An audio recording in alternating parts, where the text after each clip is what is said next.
All right, in the era of political divisiveness, what could possibly unite? I love this story. Radical feminists and Christian conservative women. I can't even believe this is going to be a story, but it is. Right next.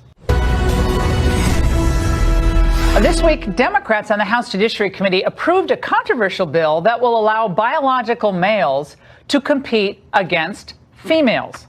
The bill, ironically, is called the Equality Act. Who can be against that? Joining me now, Doreen Denny, Senior Director of Government Relations at Concerned Women for America. Doreen, what does this mean for the women of America? Gosh, it sounds so great. The Equality Act, it basically takes gender identity and puts it in a covered category under the Civil Rights Act, correct? Correct. And what it means is it's going to erase not discrimination, but it's going to erase females, because the sex of female will no longer be protected as a thing that you could claim as a separate category that, you know, in a bathroom or a locker room or in a dressing room, any biological man at any time that wants to come in and say, I'm now a woman, could just have access to that.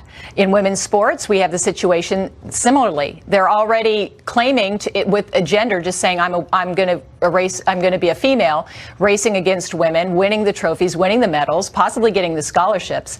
And so the Equality Act is a terrible idea for women, and it's going to really turn us back from everything that we've gained over these last 40 or 50 years to try to raise our status as women. And a tweet from the Women's Liberation Front. You guys are on the same page on this issue. If the Equality Act succeeds in making, quote, gender identity a protected class under federal law, it will erase the protected category of sex, as you said, which for decades has been the foundation of securing rights and opportunities of women and girls in the United States. Women stand up. Interesting that you all are working on this. We are working on it together, and we're asking, where's the Women's March? Where's the Me Too movement on this? Because this is a threat to females. This is a threat to everything that we have tried to work for in this country. I mean, you know, even small business loans or women's scholarships, women's, access in the sports, having equal opportunity here.